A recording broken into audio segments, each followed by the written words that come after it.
connection away from me. So you know how well we work together, right? But she's Stanford, Oxford, all that really good stuff, so you know she's a good historian. I don't know about her presentation skills because she hasn't done it yet. But please bear with us. She'll share as much knowledge as she has and can remember up here, because that's not very reliable. Okay? All right, get started. So just to start, I was going to say, sort of a show of hands, who here knew that Montana had a Chinatown? Missoula, sorry. I meant Missoula. Missoula, yeah. I guess, this is History Buff, so I should have said who didn't know, because you guys would know more than most. But I didn't know. I grew up here. I didn't actually even know about sort of the history of the Chinese in the West. When I was in high school, I don't know if, I was like not paying attention during that day in school. I missed it. I can't say for sure that they didn't teach it to me, but I will say that I remember we learned about Lewis and Clark every single year. And so if they did teach me about like how the Chinese built the railroads and stuff, it was not drilled in the same way. So I finally learned about it when I went to college, and I became a history major. And in 2014, I became a research assistant on the Chinese Railroads Workers in North America project at Stanford University, which is a mouthful. But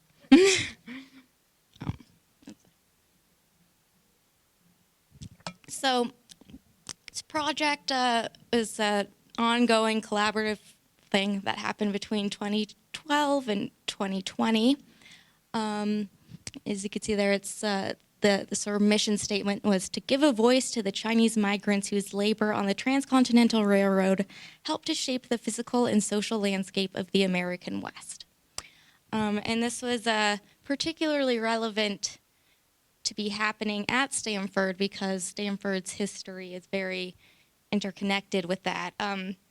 There's part of the project was doing oral history interviews, and there was one older grandmother who was interviewed who passed down the family lore that the roofs of Stanford University are red because they are stained with the blood of Chinese workers.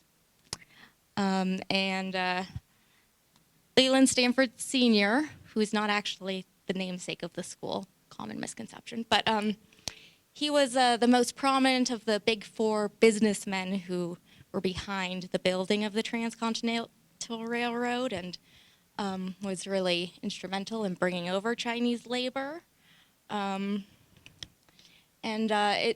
So it's also very relevant to me because for my senior thesis capstone paper for history, I actually wrote about Leland Stanford and his sort of little-known later in life transformation into the multi-millionaire tycoon who talked a lot about how evil capitalism was.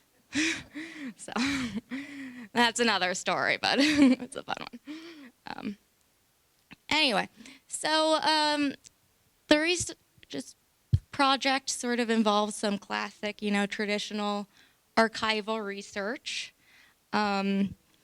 like looking through payrolls from 1866 and special collections in the library, which is really fun, doing the stuff historians have done for all of history.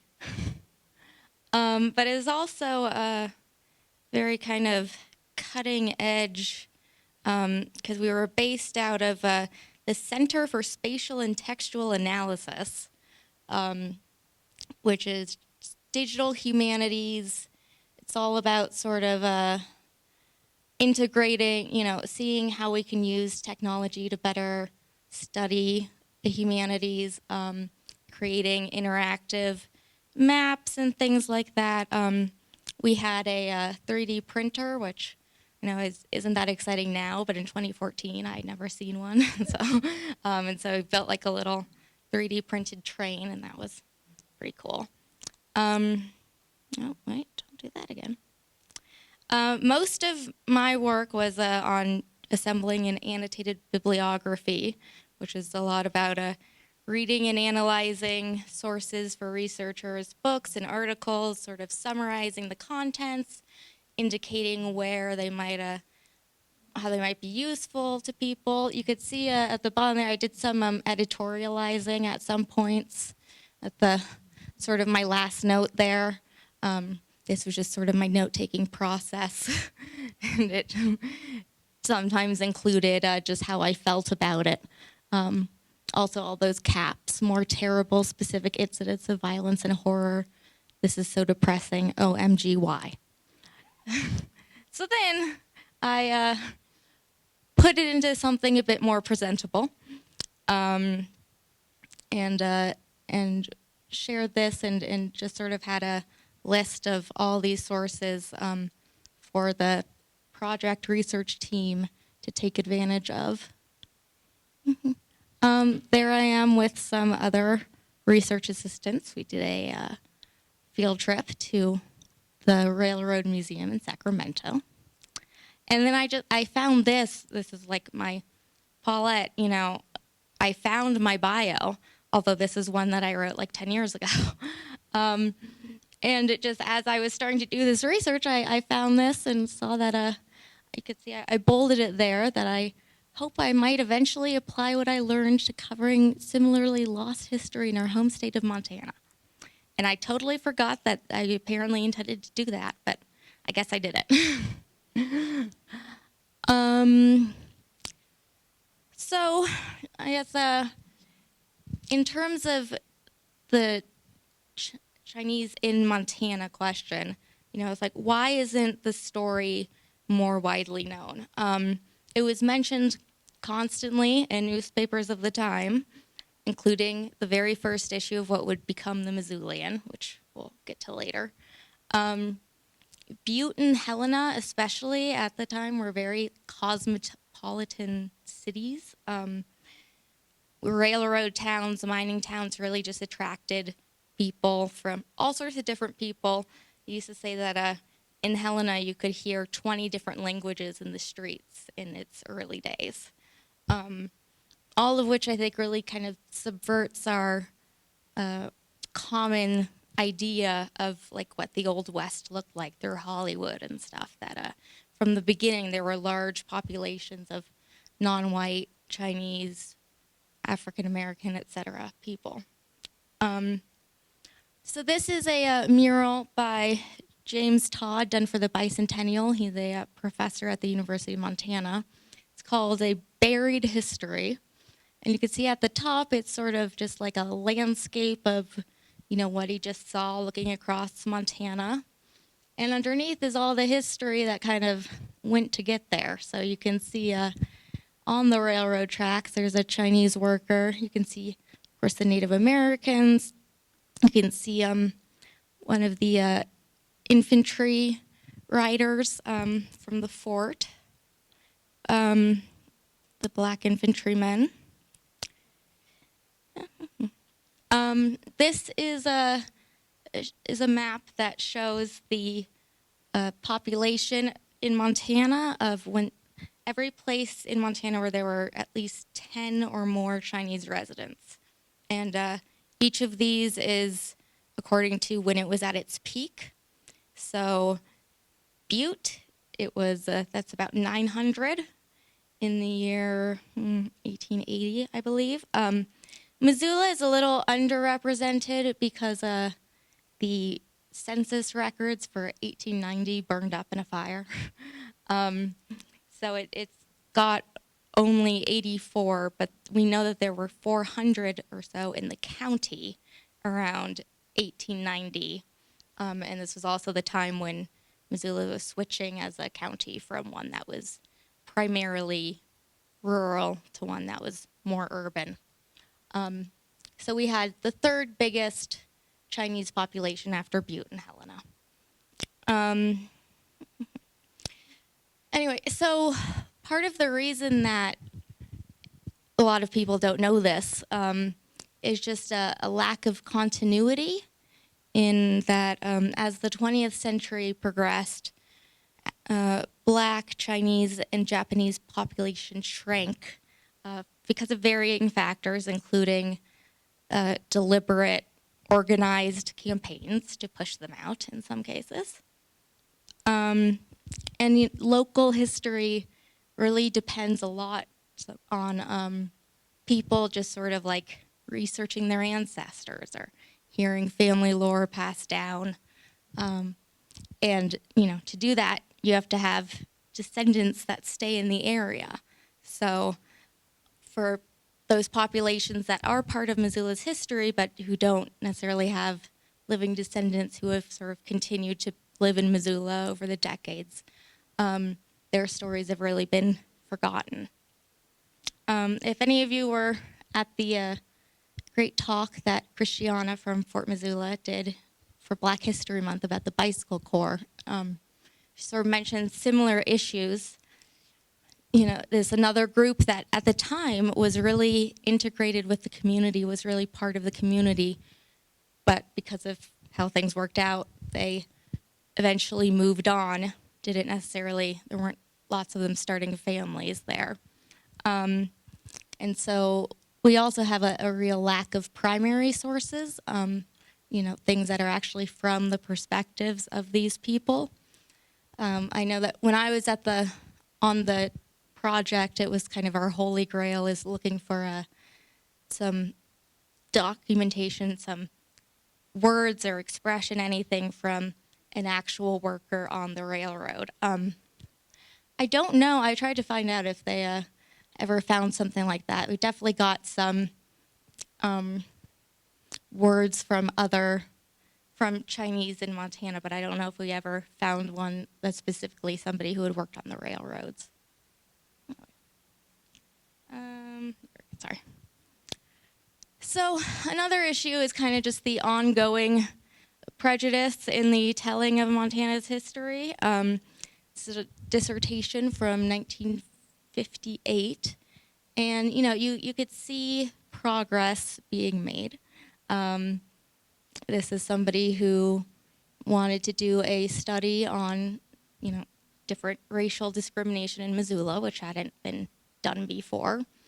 At the same time, we're always marching on, making new progress, and there's some ways in which, though this was an attempt to sort of rectify past embarrassments, historiography eventually becomes a product of its time as well. So then you kind of gotta look at it through two layers. In a very similar way, these are some histories that were written in the 70s. And again, for the most part, they're very, understanding, more sympathetic of what the Chinese went through in Montana, acknowledging the sort of prejudice and the discrimination they faced. At the same time, there's sort of a tendency to repeat stereotypes and to sort of devote not that much time to speaking of these minority groups. So, they might say something kind of repeating the stereotype of like, oh, well, the Chinese were all secretly rich. And and that was why white Americans were jealous of them. So, which is not accurate. To go back to that very first issue of this is what would become the Missoulian. The very first issue of it was September 15th, 1870. And just going to read, again, this is the very, very first issue of the Missoulian. For the advancement of all the varied interests of our beautiful mountain land, and in advocacy of securing all the social and political privileges to its white citizens, we shall labor unceasingly. We shall deal in no gentle mood with those in our midst who would impede the onward march of empire by fostering and giving employment to heathen Asiatic slaves, in preference to the free-born, large-souled, and intelligent white men who have ever composed the glorious vanguard of American civilization. So it's quite a entrance. And, you know, there's just many examples of sort of sensationalism, what's that one? At the time, you know, newspapers as a source were not, it's not that they were failing to be unbiased, it was that they weren't trying to be. So they were very much tools, and, you know, news reporting was all mixed in with editorializing and advancing the claims of whoever owned or controlled the newspapers. So, you know, just more sort of, oh, they murder each other.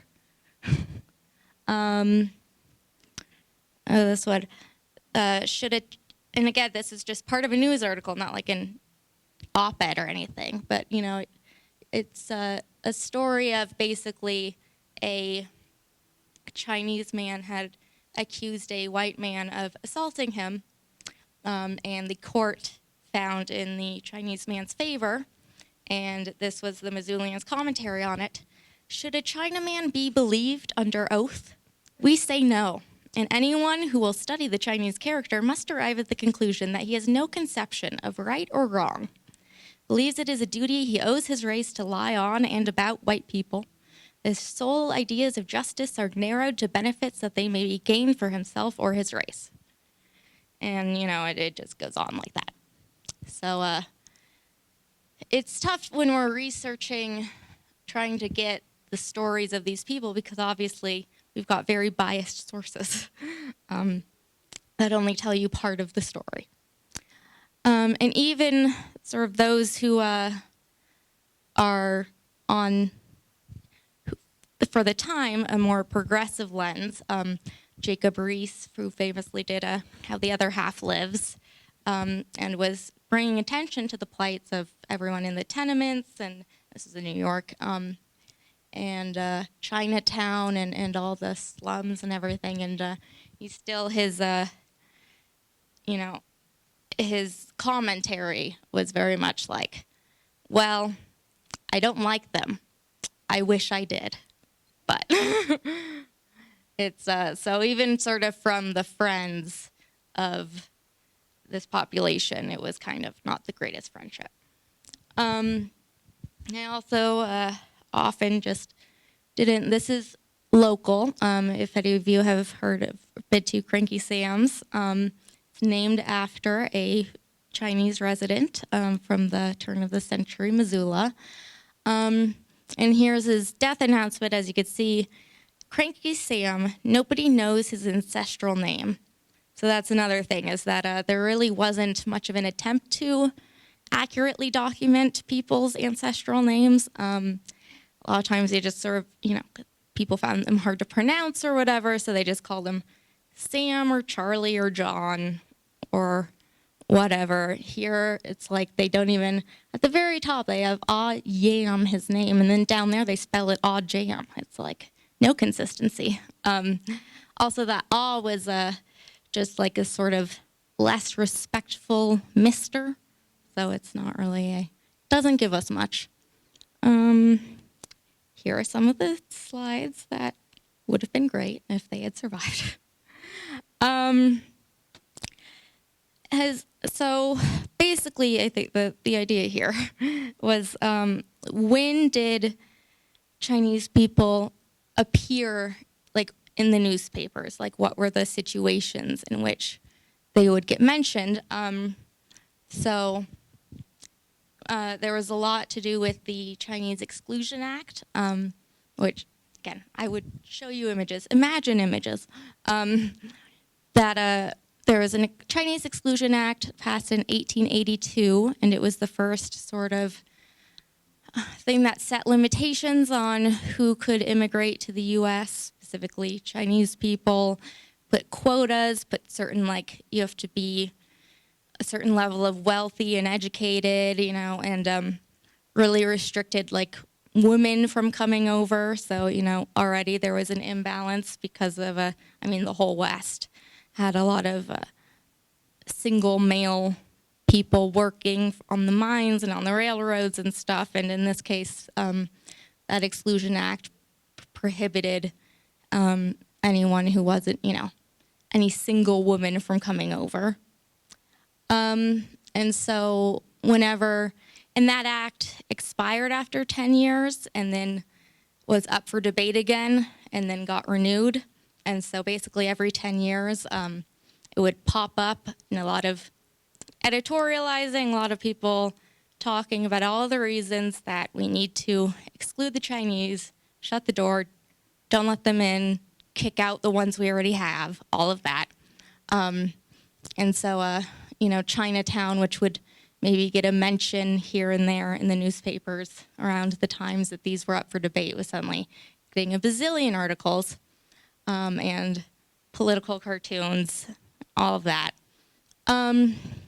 Next, another instance in which Chinese people, when they appeared in the newspaper, was as the perpetrators of violence and crime. So, again, imagine there were more articles about basically just like two Chinese people in Missoula getting into a fight, or somebody committing violence on somebody else.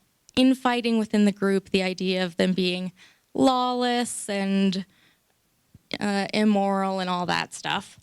And then sometimes, all right. And I also had a thing about the first legal execution in western Montana. Happened in Missoula, and I think 1880 something. The first non-vigilante execution. And it was of a Chinese man who had shot and killed a white man who had discovered him in the midst of attempting a robbery. And it was, he was executed by hanging. It was a private execution. Only 100 people were invited to watch. So I guess that counted as private. So again, sort of just like they are the perpetrators of crime, but then you would also, sometimes see them as the subjects of violence. Has anybody ever heard of Quigley? Okay, yeah, it's like an unincorporated community. It's about like 25 miles southeast of Missoula, off Clinton. And if you were around in 1896 and reading the Missoulian, you would have heard about Quigley because somebody found some gold there, and all of a sudden everybody was just like could not shut up about Quigley. It was like the hot new place to be. Everyone was going there, setting it up, great time. Every single day there was something in the newspaper about Quigley, the new mining camp, and including this was March 24th. That a Chinese person had showed up. Everybody was going to Quigley, including Chinese people, and a mob went after him with sort of the intent to kill him, or at least sort of do a lot of violence to him. And in this occasion, he escaped. Again, you sort of see his name is Sam Yank. So, and then, so this was March 24th. June 2nd, they got him. He was killed by a mob. And then in June 6th, an anonymous correspondent for the Missoulian went down to investigate who was responsible for this. And what he discovered was that it seemed like everybody knew who had done it, and that they all were making a lot of jokes about it, and that it didn't seem likely that any sort of prosecution was going to happen, any charges were going to be filed, anything like that. It was just, we all know who did it, and, at first it sort of seems like, okay, this is a guy, this correspondent who's sort of muckraking, bringing attention to this corruption, this idea that everybody was just fine with this murder happening and we're going to let it go. But then, the way he ends the article, it turns out really not so much.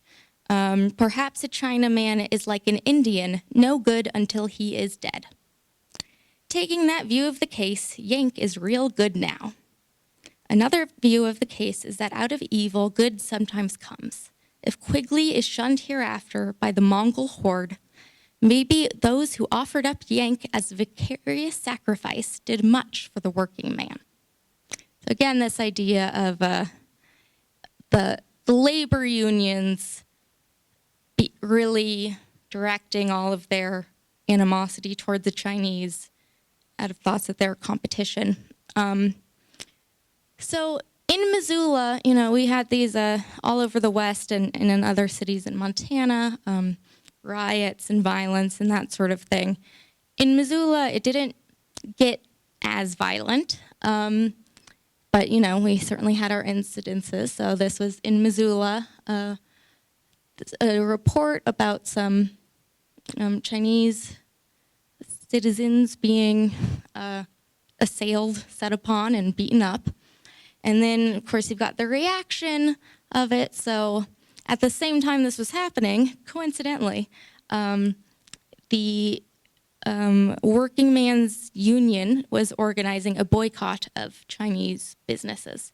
And this was, again, this was happening all over the West, all over Montana, as a way to drive them out, being like, okay, so you're supposed to boycott all the Chinese establishments, and then also employers were supposed to refuse to hire any Chinese workers. So you could see the Working Man's Union denies that they had anything to do with this. There's somebody who writes in about the idea that people are just going to get away with this beating and object to that. So you do see some varying opinions. This guy's of the opinion that, these hooligans should be brought to justice, no matter who they beat up. Although a little further on, he says that, of course, he does support the boycott of Chinese. He just doesn't support the violence. And then there's a little letter to the editor, which sort of rung familiar with me. Was there any principle involved when the thugs robbed the Chinaman? On the contrary, did they not assail the Mongols for the purpose of theft rather than to drive them out? So you sort of see a lot of similarities of we hear this today, like, why are you always playing the race card? Maybe this was just a random act of violence. Don't assume that they were beat up because they were Chinese. They were just beat up and they happened to be Chinese. And again, we've got a lot of other parallels. Here, this is an article about how 2,000 Chinese are waiting on the border on the other side of Mexico to invade. And I think we see very similar headlines in the last several years about the border of Mexico, how they're all just sort of crouched there waiting to jump over. These are two different articles from two different years, but both really concerned with the fact that white women have been marrying Chinese men. And again, it shows a lot of the contradictions inherent in the bigotry, the idea that they're constantly describing these Chinese men as being disgusting and subhuman, but then also these articles about how, for some reason, all these white women are just swooning over these Chinese guys. So what's up with that? Similarly, the idea that they're very lazy, but the issue is that they're willing to work for less money. So it's that doesn't really add up. So this was not something I knew, but apparently a big scare of the idea of that a Chinese man would steal your girl. This sort of reminded me, this is, I believe, 1907, which just coincidentally, it's about the same time that Freud published his ideas of penis envy, the idea that all women really want is to be men, and they're just sad that they're not. And it just kind of reminded me of this because it's a very similar thing where it's like, oh, all the poor not white people are just very sad because they're not white. And I mean, imagine the women of color. They must be especially sad because they're missing out on two fronts. And then, outside of news articles, they would show up in the newspapers as caricatures, objects of fun little songs and poems that people had. There really wasn't, an idea of unbiased reporting, and there also wasn't really an idea of newsworthiness or checking your sources. So they just have a lot of amusing anecdotes that, again, had no recognizable source. I was like, well, I saw a Chinese man stick his face into a hive of bees because he was so dumb. And that was the blurb in the newspaper. And there were a lot of those. So these are other ways they were appearing in newspapers. Don't know what that was. But we can see, even in, there's a obvious editorial bias, there's a pretty uniform editorial standpoint that the paper is taking. But even then, through these sources, we can still see these other viewpoints. So here they're talking about some ministers in Pittsburgh who are opposed to the Chinese Exclusion Act. And, obviously the newspaper comments on it is like, what a bunch of idiots to not be in favor of the act.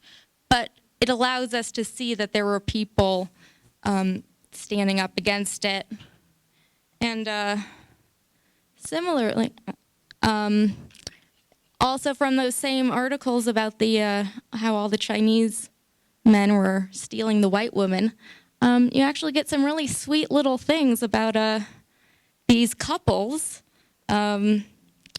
Let's see, this first one was a woman who came of a good family in Maryland 18 years ago, fell in love with and married a Chinese pupil in her Sunday school class. A lot of young women would teach Sunday school or English classes to Chinese people. They've had 6 children, of whom 5 are living, pretty good for the times, bright, intelligent half-breeds. And she's still handsome and pleasant-spoken, and 18 years later, they're happy. And here's another couple. Again, it's written as though it's some sort of horror, this idea of these dirty babies. But what you see is actually just a nice little happy family with they married and have a boy 6 months old. So, even in these sort of stories, you could catch glimpses of these. It's not sort of the mainstream overall arc, but there's always these little stories here and there that you can find. Similarly, I found in my original research, I remember there was one that really caught my eye. A lot of times these are just sort of like throwaway mentions, and you really want to know more about them, but there was like a mention of a Chinese couple who adopted a orphaned little white boy baby, raised him to speak perfect Cantonese and sort of go between two worlds. There is I don't think I have it here. Sorry, the ending of this, really missed it. Johnny Grant, who founded the Grant Coors Ranch over in Deer Lodge, I think. He had wish I had it, in his memoirs, wrote about encountering a Chinese man who was very prosperous and doing well and had white men working for him and took them in and fed them when they were just sort of wandering around, and then just refused to take any payment and said, if you ever meet a Chinese man in need, please just pass on this kindness. And then Johnny Grant said, I never had the chance to do that. And I was like, I feel like you still could because he lived for like decades after that. Let's see. Sorry, this is the part where I don't have the rest of it, so just gotta try to remember what the rest of it was. So in addition to newspapers, you also have oral history, just family lore that gets passed down. And again, a lot of times these are more positive things like, oh, well, my father was always really championed the Chinese railroad workers and, expressed that we should be very grateful for their help in building the railroads and all that sort of thing. We also have photographs. Again, this is where I'd show you a lot of photographs, and maps that document, so again, outside of newspaper sources.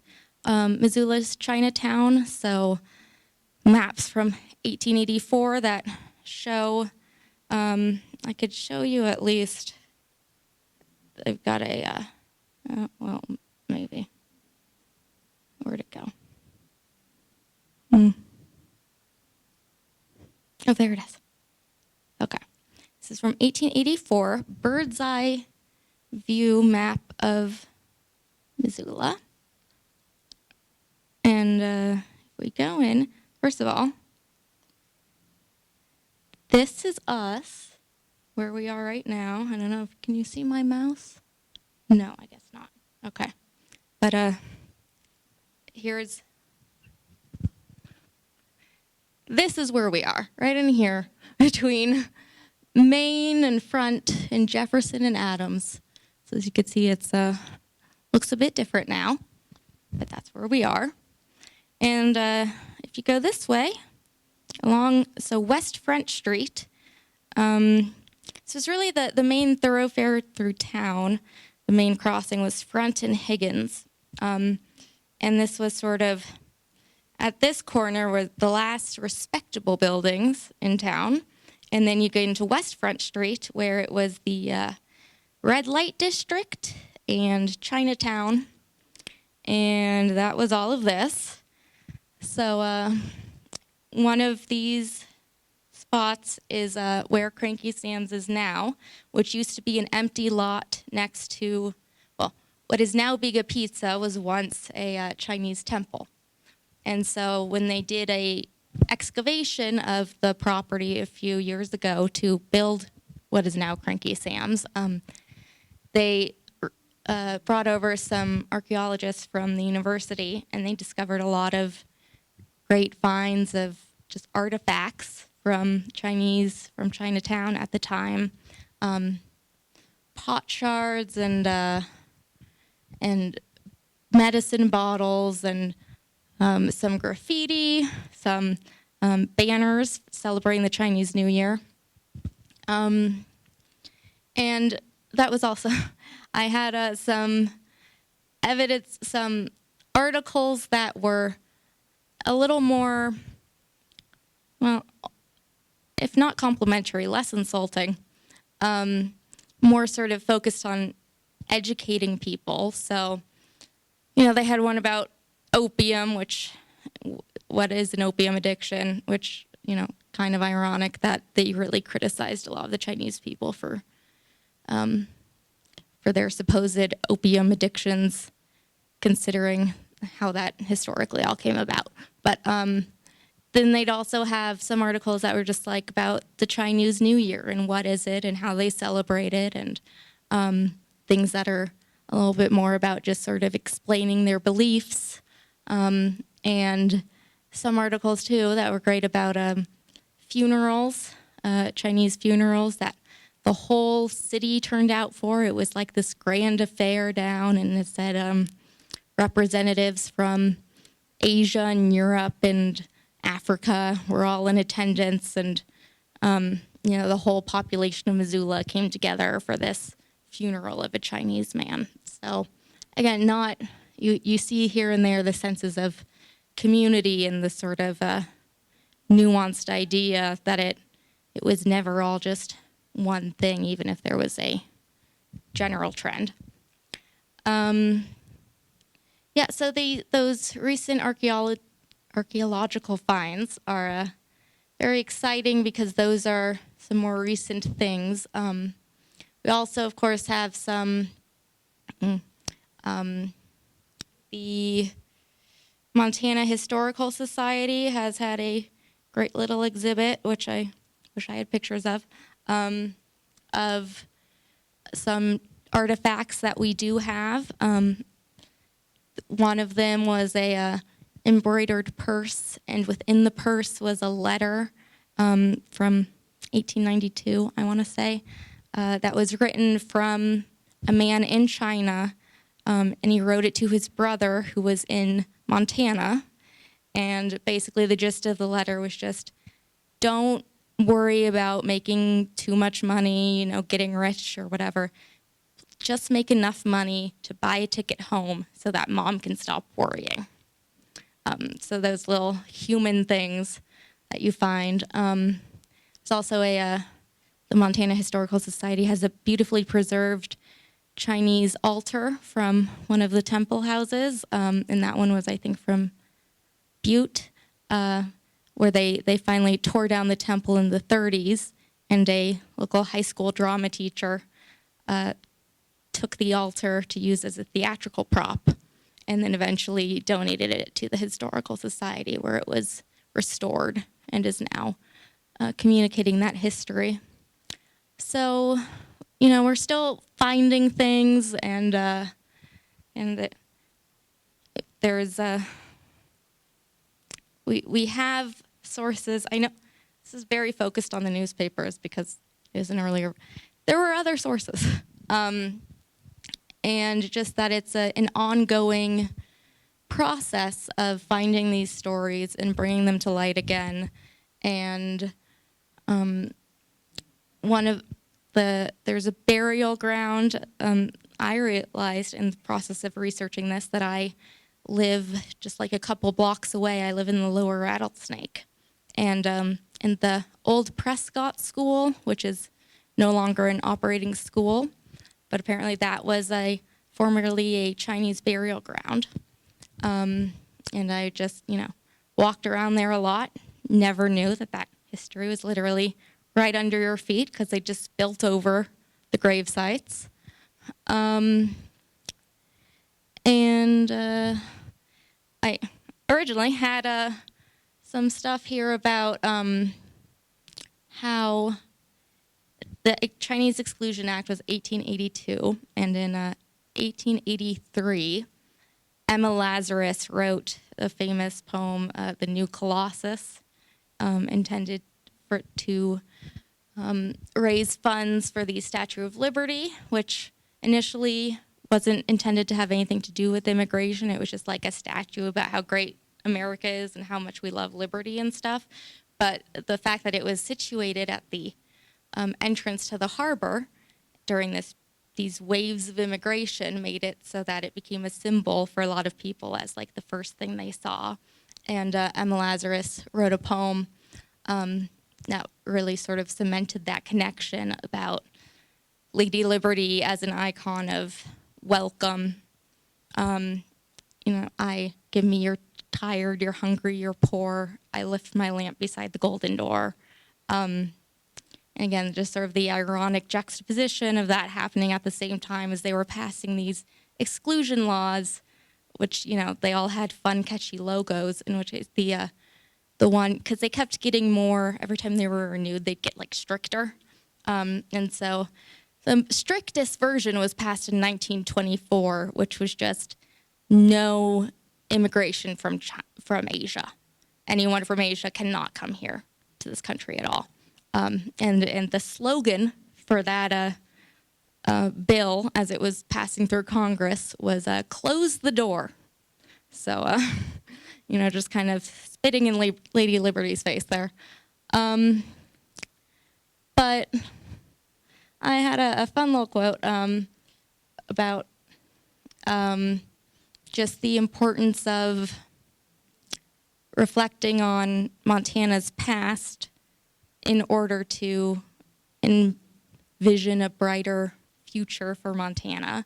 It was, so that, you know, when future generations look back on our newspapers and whatnot, they won't feel the same shame and embarrassment that we sometimes feel as historians looking through these old clips. And I think I was gonna say that, as someone who is the daughter of an immigrant who came to this country, not knowing English, I feel like there is progress that we have made in telling these stories, and but we can only keep making that progress if we continue to remember and acknowledge and fully accept our messy past.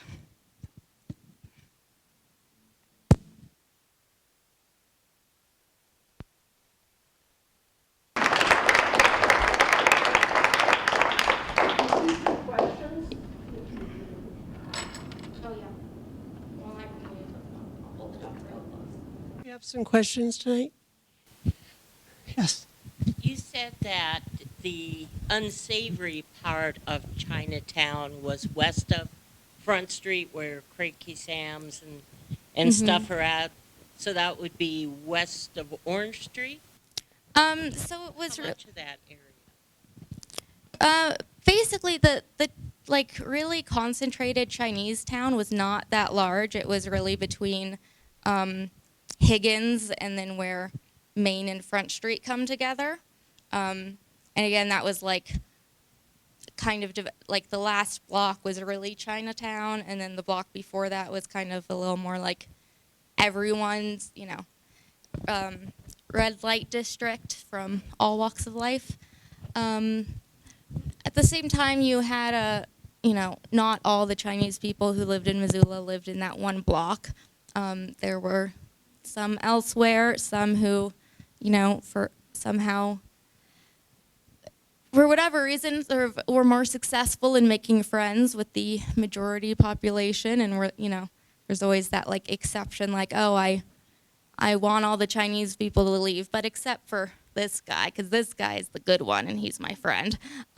So there were a couple establishments like that elsewhere in town, and there were also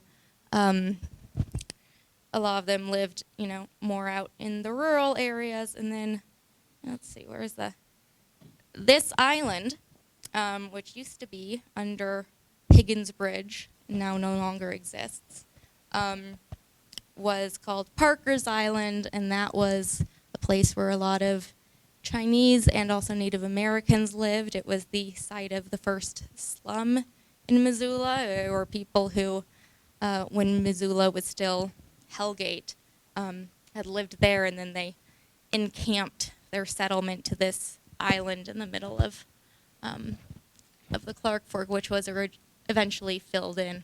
I think that island disappeared in 1908 with the big flood. Probably. The other two stayed, and they are now Karis Park. Mm-hmm. But 1908 flood took out a lot of things. Also, I'm sort of into the cemeteries and the burials in western Montana, and there, that I can recall at the moment, there are only 2 burials of Chinese at Missoula City. One of them is the Tom family, and I'm sorry, I haven't thought about them for a while, so I can't remember just exactly what their role was here. And it was a little later, it was like in the 30s and 40s. There's also a tombstone there for what they keep telling me is a Chinese priest, so that might go along with our temple. And that's something we might have fun exploring. Yeah. We like our history. We like to have fun. And it's all in Chinese, so except for the years. And so I think we can maybe track somebody down to translate for us. Hopefully. The graffiti they found downtown, just under some buildings in Front Street, I don't know if they've made any progress of this since then, but basically they got like 6 different people who were fluent in Chinese from like all different ages and backgrounds to try to translate it. And sort of what they got was like, this person was like, you know, it was kind of like a shorthand pidgin. This guy has really messy handwriting. Well, I had a bunch of ideas of what it could be, but they were really all over the map. And, there are Japanese burials there, which I've been playing with for a lot of years, and I may have found someone to help me translate and maybe make a little booklet about it. So that might be coming in the future as well. But most of the burials at Missoula City are Japanese, not Chinese. One of my other projects all these years has been indexing the Missoulian for vital records. We started with 1870 and we are now in 1966. So we're getting there. And I kept telling everyone, look to see what happens to the Chinese burials. And we found a couple of articles that said they were shipped back to China. But they missed a lot of bones. Well, that's kind of...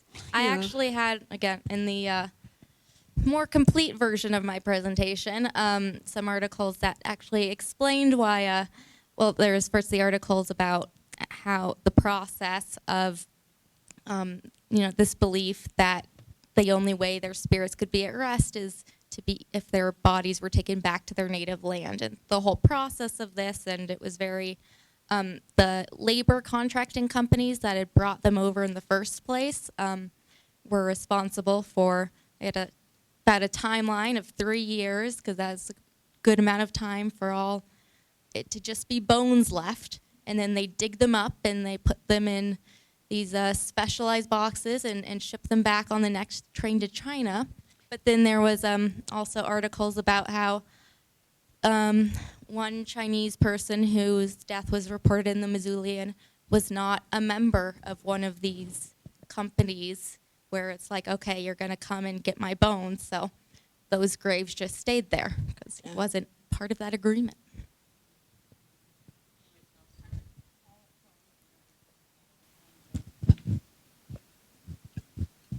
You might remember this from a long time ago when we were doing cemeteries, and I don't know if it was Japanese or Chinese, but over by Higgins and Patty Canyon, there used to be a cemetery there at one time, and then I don't know what happened after that, but I remember something about the spine cemetery. Okay.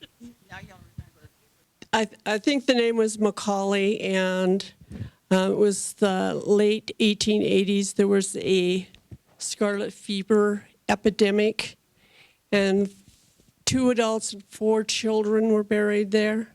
They are now at the city cemetery. Yeah.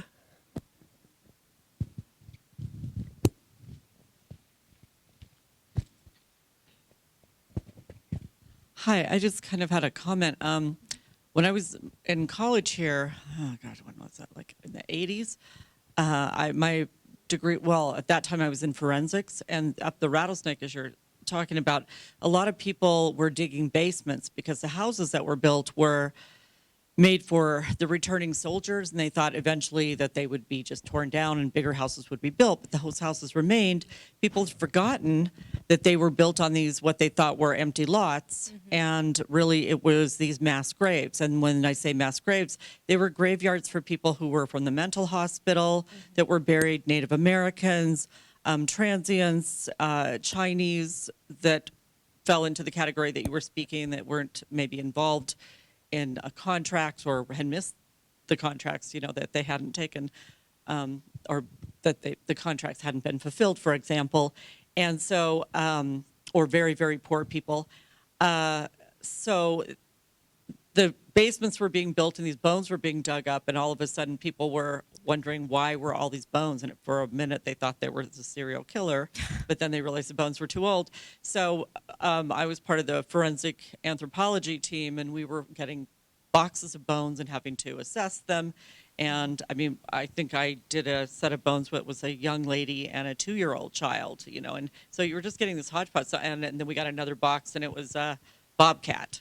I got a bobcat when they were digging a well, and another one was a bison, and then mixed in with all these human remains. Yeah. So, and I think I saw an article not that long ago. I saved it, but I haven't had a chance to read it, where they spoke about this. But that was the reason also that the markers were maybe out of wood and had disintegrated a long time, and then developers came in and did that following one of the wars. I can't remember what, World War I, World War II, and anyway, so then it went on from there, and so that's another explanation, because I too follow cemeteries. Yeah. So anyway, that was just a comment I wanted to make, and I'm fascinated by that type of history. So thank you.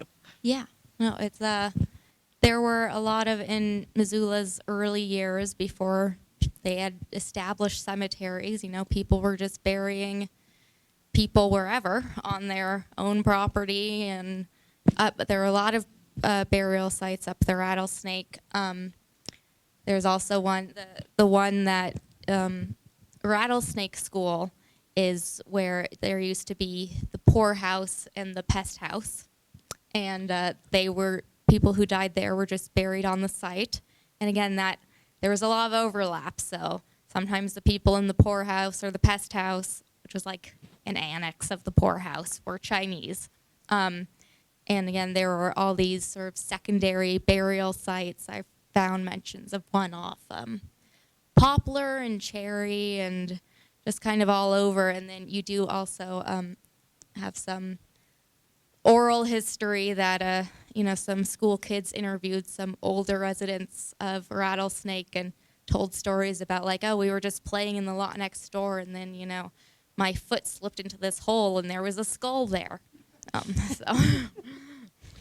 What about the view that the Chinese helped build the railroad through here?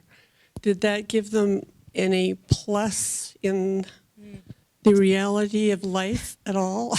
I mean, that one of the newspaper clips I had near the very end of the presentation was actually from, I want to say like May something, 1869. So this was before the Missoulian. This was, I think, the Weekly Independent from Deer Lodge or something like that. And they had a article about how the Transcontinental Railroad had been finished and how the great work was finally done. And sort of the irony of it was that they had this paragraph that was very laudatory, and it was like, honor to the people who conceived this idea, and great honor to those who built it and whose hands made it happen. Again, it's like saying that, oh, the people who built this magnificent thing deserve so much recognition and attention. And then, of course, any other time, if you just search the paper for the word Chinese or Chinaman or whatever, it's all negative. And it's like, well, what happened to that honor you were talking about? Well, the honor went to the white people who paid for it. There are Chinese burials at the city cemetery, but there are only 2 stones. If you go into the cemetery and where the old gate is, if you could go in the old gate, you go straight down, and there's one large section that there are very few stones in it. Those are the transfer burials from Thompson Falls of the railroad workers. Now, what ethnic group they are, we have no idea, because I haven't been able to find the records for that particular cemetery where they were buried originally. And maybe Jan and Bill, maybe we can track down what happened to those records, huh? They're our railroad specialist. Mm-hmm.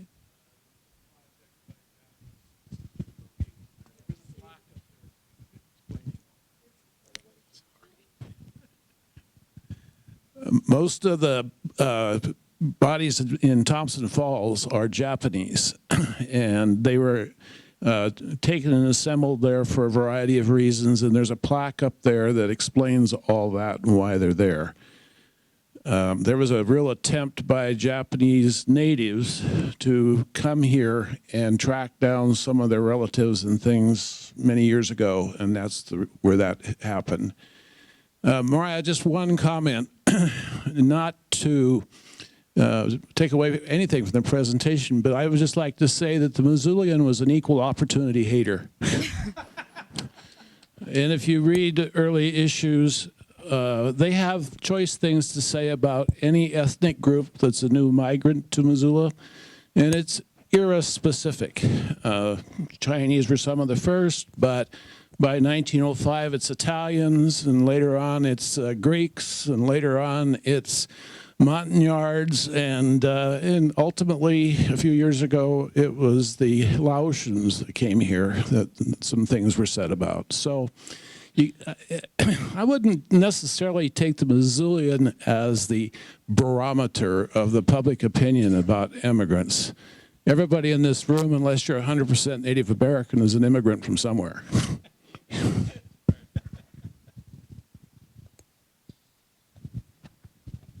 Any more questions or comments?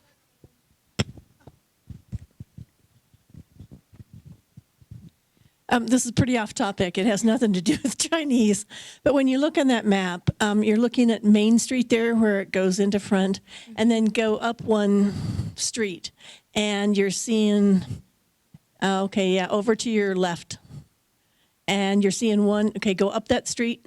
No, up the street towards there you go. You've seen one building and then all these rectangular plots on either side of that building in the grass. It's like, yeah, you're seeing rectangular plots right there. What are those? Are those gardens or something? I mean, they wouldn't be houses that were torn down because it was such a new city, I would think. That's a badge, yeah. Was that? Okay. It's a slip.